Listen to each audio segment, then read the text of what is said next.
outras luas da Terra. Reivindicações persistiram por muitas décadas que a Terra tinha outros satélites naturais, além da Lua. Vários candidatos foram propostos, mas todas essas reivindicações foram falsas. A Lua é o único satélite natural terrestre existente. Embora a Lua seja o único satélite natural conhecido da Terra, há uma série de objetos próximos da Terra com órbitas que estão em ressonância com a Terra. Estes podem ser confundidos com satélites naturais e são por vezes levianamente referidos como segunda Lua. Quase satélites, como o 3753 Cruitune, orbitam o Sol próximo à Terra.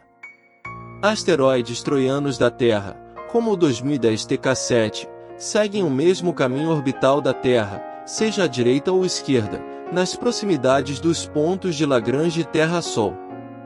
Pequenos objetos em órbita em torno do Sol também podem temporariamente ficar na órbita da Terra, tornando-se satélites temporários.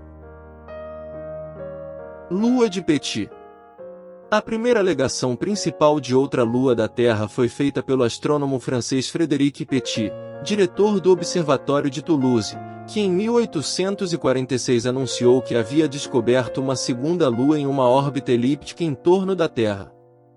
Alegou-se a ser relatado por Le Bon e Dacier também em Toulouse, e Larivière no Observatório de Arthenac, no início da noite de 21 de março de 1846.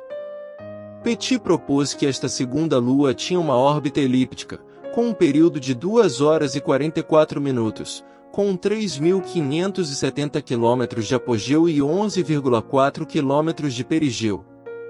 Esta alegação foi logo rejeitada. 11,4 km de perigeu é semelhante à altitude de cruzeiro dos aviões modernos. Petit publicou outro trabalho em suas observações 15 anos depois, em 1861, baseando a existência da segunda Lua sobre perturbações nos movimentos da Lua existente. Esta hipótese da segunda Lua não foi comprovada. Lua de Valdemar. Em 1898, o cientista alemão Dr. Georg Valdemar anunciou que havia localizado um sistema de pequenas luas que orbitam a Terra. Ele havia começado sua busca por luas secundárias baseado na hipótese de que algo estava afetando gravitacionalmente a órbita da Lua. Valdemar descreveu uma das luas, a 1.030.000 km, 640.000 milhas, da Terra, com um diâmetro de 700 km, 430 milhas, um período orbital 119 dias, e um período sinódico de 177 dias.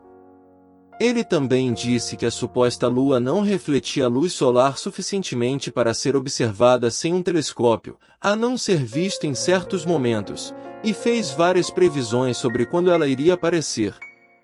Às vezes, ela brilha à noite como o Sol, mas apenas por 1 hora ou assim.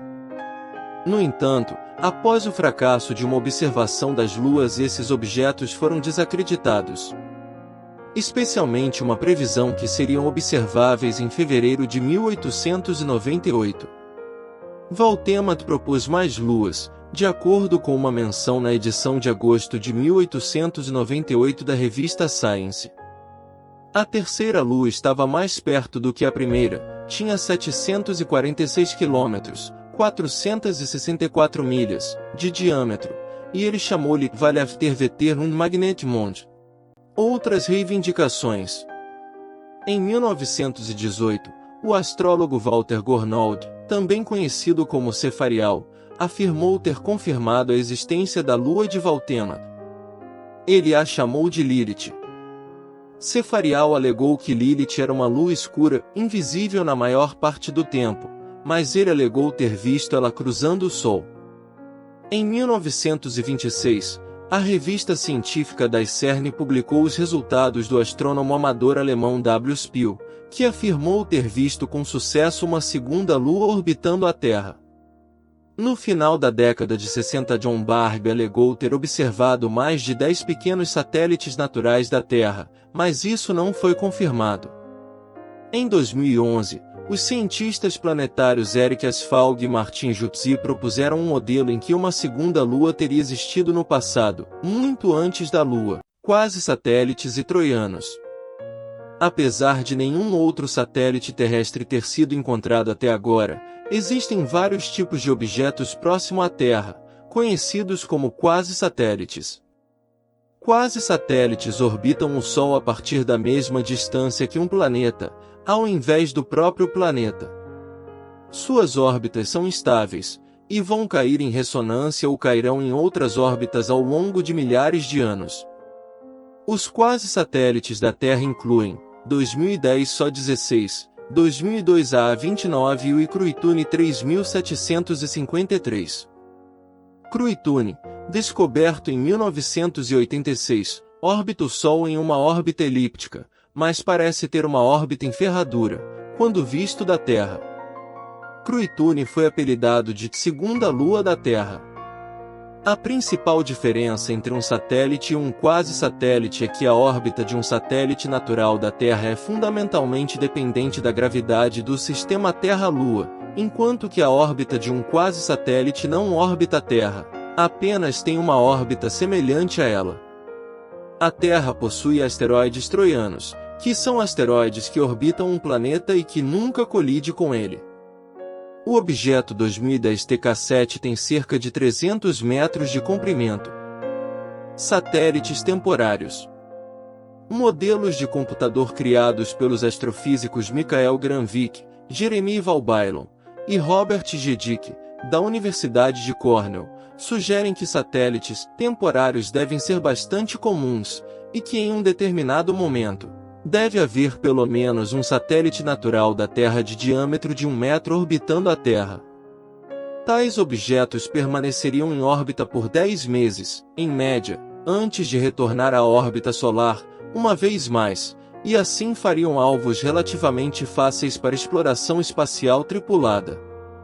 Até hoje, há relatos de 2 satélites temporários, a saber, 2006 RH-120, em 14 de setembro de 2006, um objeto estimado em 5 metros de diâmetro foi descoberto em quase órbita polar em torno da Terra. Originalmente pensado ser a terceira fase de Saturno SIVB da Apollo 12, foi mais tarde determinado a ser um asteroide designado como 2006 RH-120. O asteroide reentrou em órbita solar depois de 13 meses e é esperado para retornar à órbita da Terra daqui a 21 anos. 2020 CD3, em fevereiro de 2020, os pesquisadores Theodor Pruin e Kaper Vierchus, da Universidade do Arizona, descobriram um objeto de aproximadamente 6 metros de diâmetro orbitando a Terra ao menos desde 2017. O objeto foi batizado de 2020 CD3. Missões propostas para satélites temporários. Durante o evento 2017 Astrodynamic Specialist Conference ocorrido em Stevenson, estado de Washington, Estados Unidos, uma equipe composta de doutorandos da Universidade do Colorado em Boulder e da Universidade Estadual Paulista, Unesp, foi premiada ao apresentar um projeto denominado Near Earth Asteroid Characterization and Observation, NEACO, Mission to Asteroid, 469.219, 2016 RO3, provendo as primeiras ideias para a investigação do asteroide 469.219 Kamualeva, designação provisória, 2016 RO3, usando uma sonda espacial, que é um asteroide, descoberto em 27 de abril de 2016, sendo possivelmente o quasi-satélite mais estável da Terra. Recentemente, outra versão do trabalho premiado foi apresentada adotando diferentes vínculos na dinâmica. A Administração Espacial Nacional da China está planejando uma missão robótica que retornaria amostras desse asteroide para a Terra. Esta missão, a Zhenghe, é planejada para ser lançada em 2024. Lilith, lua hipotética.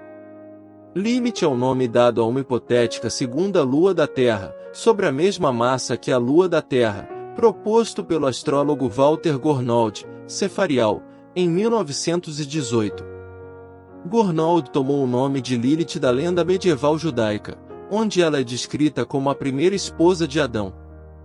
Gurnald alegou que Lilith foi a mesma lua que o cientista Jordi Valtemata afirmou ter descoberto na virada do século. Gurnald também afirmou ter visto a lua de Valtemata e opinou que estava escuro o suficiente para ter escapado da detecção visual. No entanto, as ideias propostas por Jordi Valtemata sobre satélites naturais já tinham sido desacreditadas por dois astrônomos austríacos na virada do século. Na atual astrologia, o nome Lilith é geralmente dado a um ponto no horóscopo que representa a direção do apogeu da lua real, em relação com a hipotética segunda lua. Quando considerado como um ponto, este Lilith às vezes é definido como o segundo foco da elipse descrita pela órbita da Lua. A Terra é o primeiro foco, e o apogeu situa-se no mesmo sentido. Leva 8 anos e 10 meses para completar o seu circuito em torno do zodíaco.